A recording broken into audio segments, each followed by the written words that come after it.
We're getting some new details for the upcoming Punisher series that will replace Frank Castle with a character named Joe Garrison, a former S.H.I.E.L.D. agent. The writer of the series revealed one of his goals for the series is to, quote, reimagine and revamp some very cool pre-existing villains. He also revealed that the Punisher is going to report to a woman named Triple A, I think, is his handler. So if you don't know what this is, they announced this at San Diego Comic-Con back at the end of July, that there would be a new Punisher series. It would not feature Frank Castle. Instead, it would introduce a Punisher named Joe Garrison, who is a former S.H.I.E.L.D. agent. In a blog post, Marvel teased, in this action-packed new Punisher saga, Frank Castle has disappeared, but evil will always need to be punished. With all new threats rising to claim innocent victims, criminals need to beware of a dangerous vigilante hunting them from the shadows. Enter a new Punisher, retired S.H.I.E.L.D. Black Ops agent Joe Garrison. But what brings him back into action? What put Joe Garrison on his path of vengeance? And when the smoke clears, will he even make it out alive? Well, we're already getting answers to those questions without actually having to read the series. David Paposi, I'm not really sure how to say his name, spoke with CBR about the upcoming series. And he revealed that the idea of Joe Garrison becoming the Punisher actually was not his idea, but was Marvel editor Tom Brevoort. Surprise, surprise. This is a Tom Brevoort idea. Like, you can't make it up. The worst people at Marvel coming up with the worst ideas. But not only did he reveal that it was Brevoort's idea, but he went on to discuss how Joe Garrison doesn't actually take up the Punisher mantle it's seemingly put on him. In this story, he says, I think there's a degree of finding one's identity in Joe's overarching story. While this character has a very particular set of skills, the through line of our story is about Joe coming to terms with the Punisher mantle. It's not always a legacy that you adopt. Sometimes it's a legacy that finds you.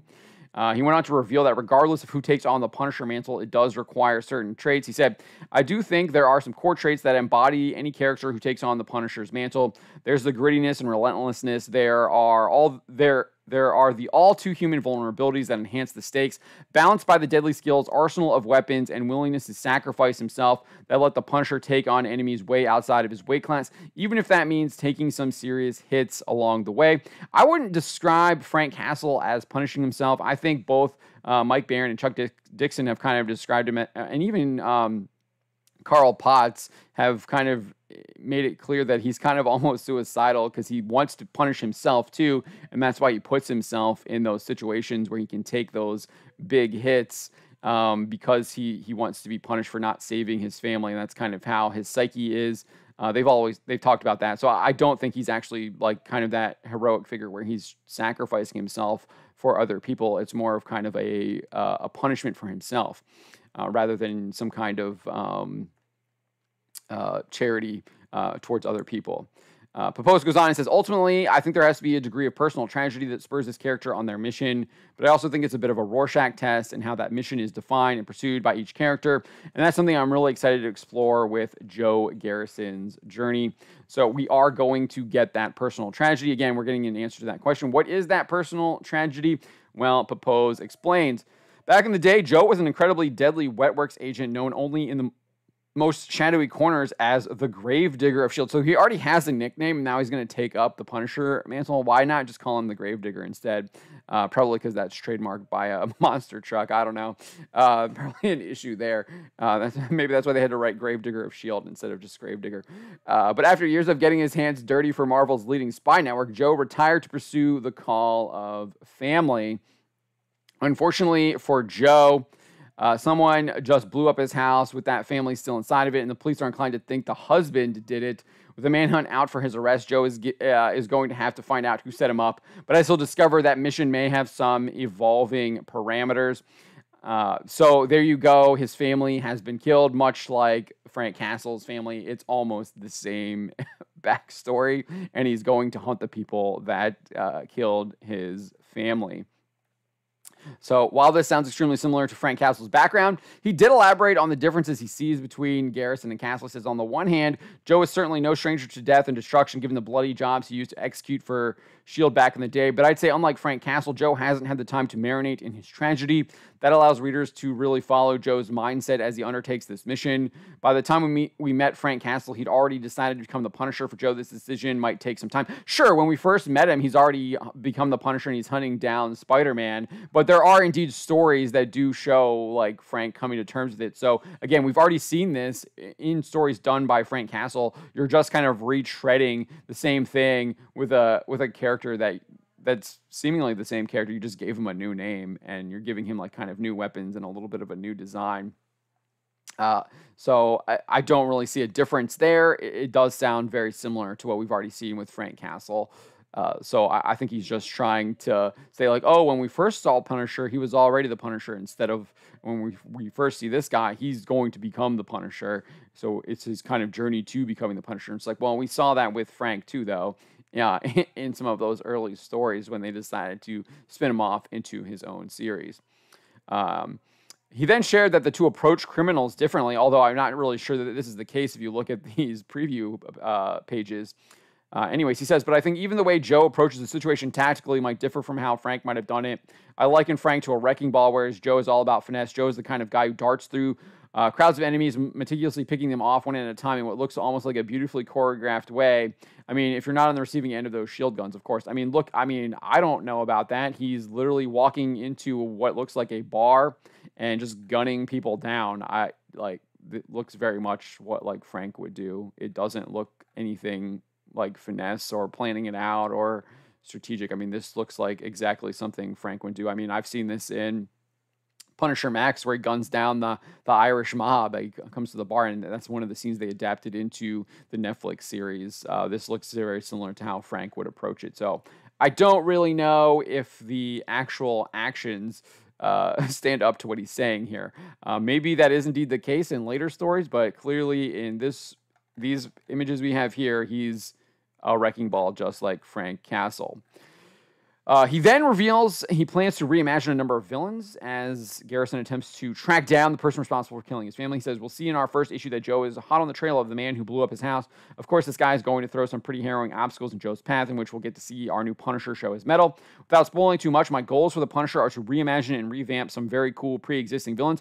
I don't know why you would need to reimagine and revamp what you're describing as very cool pre-existing villains already. If they're already very cool, why do you need to reimagine and revamp them? It doesn't really make any sense to me. And then he also says he's going to introduce some brand new bad guys to call his own. That makes sense. Obviously, you always have to constantly be introducing new bad guys to the Punisher because a lot of times he is killing them. He goes on and says, it's not to say that Joe won't be killing some very deserving people, but as he'll be the first to tell you, there are some punishments that are far worse than death. Potentially, I mean, but I guess like going to hell is probably worse than dying, but but I don't know. I guess you can be tortured, you can be psychologically tortured. If you think that death just kind of brings you some kind of peace and you aren't going to be judged and potentially be sent to hell by God, then I guess there might be things that are worse if you buy into that idea. I don't. So I think that's a little bit. I guess maybe it's just kind of a wordplay too. You can take it like that. Maybe I'm reading a bit too much into it, and it could be just like, yeah, getting brutally tortured for days on end can be pretty intolerable. And at that point, you might be wanting or seeking death.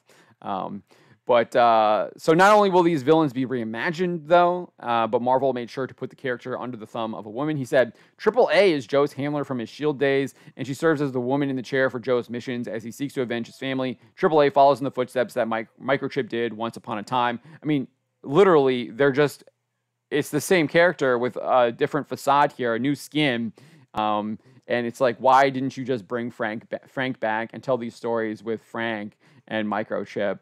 It just sounds like you reskin the characters 100% completely derivative. Doesn't really make any sense, but it does make sense when you think of the fact that they're putting him under the thumb of a female now. You got to push that feminist narrative. Can't have Frank Castle, the Punisher, doing things his own way, not reporting to anyone. We got Joe Garrison, he's probably going to get demasculated and lectured a bunch by Triple A for the actions that he takes. I can just see that happening over and over and over again throughout this series. But not only does she outfit Joe with his weaponry as his cue, but she also provides him with breaking intel that lets readers get to follow along with all the cool bad guys we're throwing into the mix. But more importantly, AAA allows us to have a degree of warmth and humor that Joe's mission might not otherwise allow us to have. We all know what happens to microchip. Punisher kills him, so maybe that will happen to AAA, but I doubt it given the fact that she is a woman.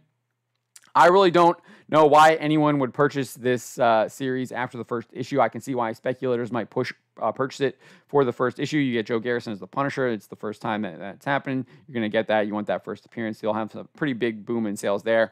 And I'm being relative when I say big boom, right? Because it's like the sale, even when they do the relaunches now, it's just not doing very well with these new number ones. People have kind of caught on. I don't think the speculative market is there anymore with the value for them because they're constantly doing them over and over again. But again, as I've kind of stated, the entire series is described by Papose in this interview, and now it was initially announced at San Diego Comic-Con. Appears as just a derivative version of Frank Castle. Not only does Garrison sound like a derivative version of Frank Castle, but of course Marvel has to push the demasculinization and demoralization narrative with having Garrison report to a woman. It's also not hard to imagine that the very cool pre-existing villains will be reimagined to fit the same demoralization narrative. I can just imagine that these villains are going to be part of the agenda, part of the narrative. Furthermore, we don't know what kind of family Joe Garrison has. I can just imagine that he's going to be a homosexual. And that's what it's going to be.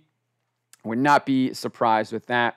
Remember, Eric Larson did indeed ask for, right here, this old article right here, he wanted them to make the Punisher gay and hunt people who wear his logo. I would not be surprised if Tom Brevoort tasked David Papose with such a story. Would not surprise me at all. But I think if you're looking for new Punisher stories, you're probably just better off going back and rereading the ones you've already read. Or if you haven't read them, going back and finding those old Punisher stories from like the 80s and the 90s, the classic Punisher War Journal stories, or even Garth Ennis's Punisher Max stuff that came out in the early 2000s. I think that's probably better off served. And then we've also got people like Chuck Dixon, who a longtime Punisher writer, and Mike Barron as well, longtime Punisher writers. They're kind of creating their own new Punisher type characters. You've got a couple characters that they're working on. I know Mike Barron has his he's got the one character that goes down to the border and is putting a stop to a lot of the cartels and stuff like that. So there are other options for people to find more fun, interesting Punisher stories than whatever this derivative crap that Marvel's going to pump out is.